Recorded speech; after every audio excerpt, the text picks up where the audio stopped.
No pain, no gain. You've heard it your whole life. But here's what nobody has told you. There are two entirely different types of pain. One is making you stronger, and the other one is breaking you down. And the problem is they feel almost the exact same in the moment. So you push through both of them because you are relentless. But one of them is sending you all the way back to the starting line. By the end of this video, you'll be able to tell them apart on the spot. 3 simple checks so you know when to push through and when to hold back. Hi, my name is Seth, and I used to live by no pain, no gain. If I wasn't pushing a workout to the absolute max, I didn't even consider it real training, but I paid for it. And after being in over a dozen car accidents and being in chronic pain for over a decade and a nervous system that was so wound up that it took me a decade to rebuild something that my doctors told me was impossible. So I'm not telling you to not train hard and to be soft. I trained hard for many years and I still do, and I still think it's extremely important. But what I am saying is that you need to train smarter with greater intelligence, knowing which pain is which, because pushing through the wrong one is not making you tougher, it's just setting you back at zero with nothing to show for it. So the good news is that your body is telling you which one is which. You just have to know how to read it correctly. So let me explain why no pain, no gain is only a half truth. For a beginner, that phrase actually works because if it's the first time that they're actually doing an exercise and lifting weights, they're gonna wanna quit as soon as it gets hard and uncomfortable. So no pain, no gain will help encourage them that they have to push through that discomfort to actually get stronger. But here's where it's a trap for a more experienced lifter. Their default is to push through discomfort, to push themselves. It's easy. However, if they push themselves through the wrong pain, that's when you run into trouble. So the real skill is knowing which pain is which. And that starts from understanding what pain actually is first. Pain is not the problem. Pain is only a signal. It's feedback on what's going on inside your body, like the lights and gauges inside the dashboard of your car. But most men treat pain like an enemy to be defeated. They push through, they override the signal, and they feel tougher by doing so, like I did. But it does not make you stronger. It is just turning up the music, drowning out the alarm that's going off, that's warning you that your house is on fire. And here's why that matters so much. There are 2 different types of pain. One is giving you feedback on where your fatigue level is at before you gas out. The other pain is warning you that something is about to break and to hold back. So how do you tell them apart? Well, there are 3 different checks, and you can do them on whatever is bothering you right now. Check number 1 is where the pain lives. Good pain is spread across the muscle. It's a deep belly burn that you may feel in your muscle, and it may move around a bit. And it may even feel good when you rub on it. However, a bad pain is the sharp pain where you can pinpoint exactly where that point is.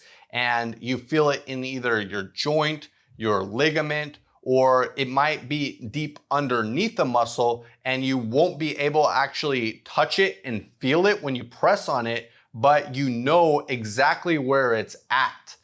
And so you could ask yourself right now, where is the pain that you're feeling and what does it feel like? That's your first clue.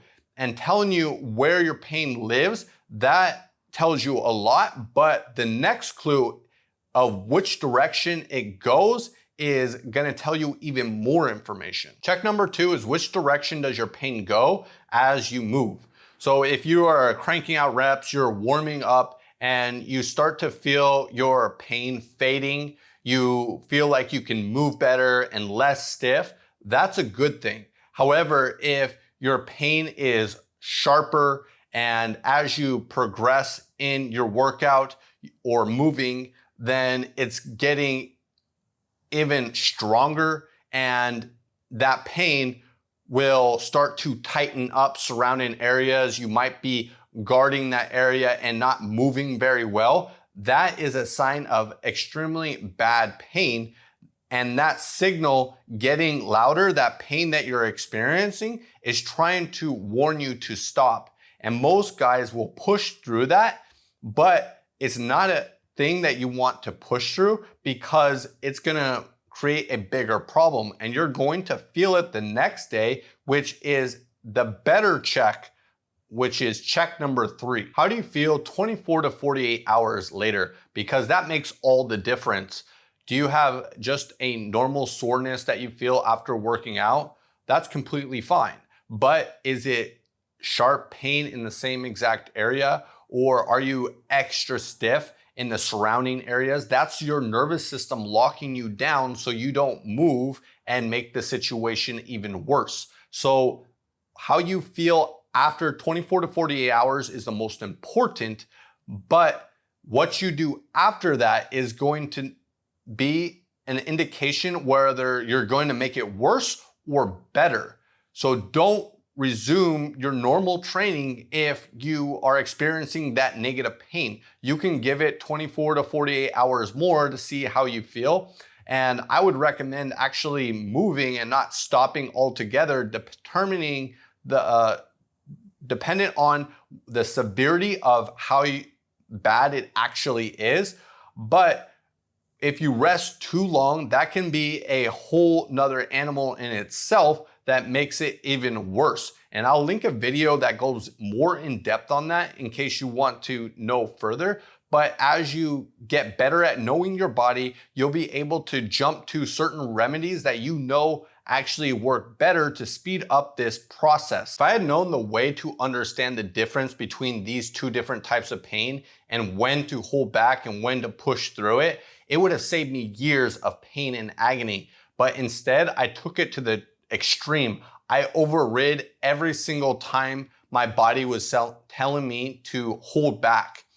I pushed through all the pain. I worked construction 8 hours a day. Then I would put in a 1 to 2 hour workout, pushing every single exercise to failure.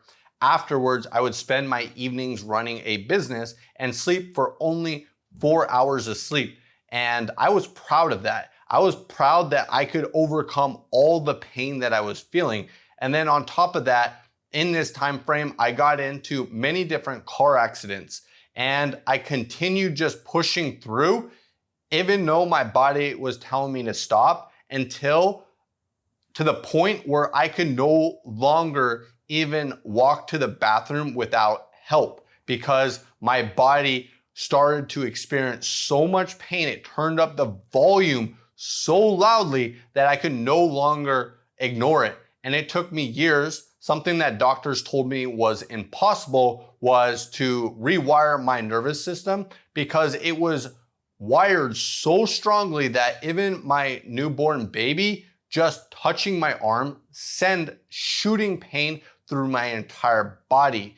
That's because my nervous system had been trained to be hypersensitive because I wasn't listening to what it was telling me. This is what nobody tells you can happen if you ignore what your body is telling you. So listen to it, read your pain signals correctly, whether to push through or hold back, because the real discipline is holding back when you want to push forward, because it's easy to default to always pushing through no matter what. But the next step is not just understanding what the pain is, it's why you are feeling pain in the first place. So if you have a bad pain, the next one is understanding why that pain is and what to do about it to fix it. And I built something to help you. It's called the Iron Body Assessment. It will help you find the cracks in your foundation, the weak points, so that you can fix them before they end up cracking and breaking you. The link will be in the description. And the next time you're feeling pain, don't ignore it, read it, understand what your body is telling you, and trust yourself. And forge yourself into an unbreakable body of iron.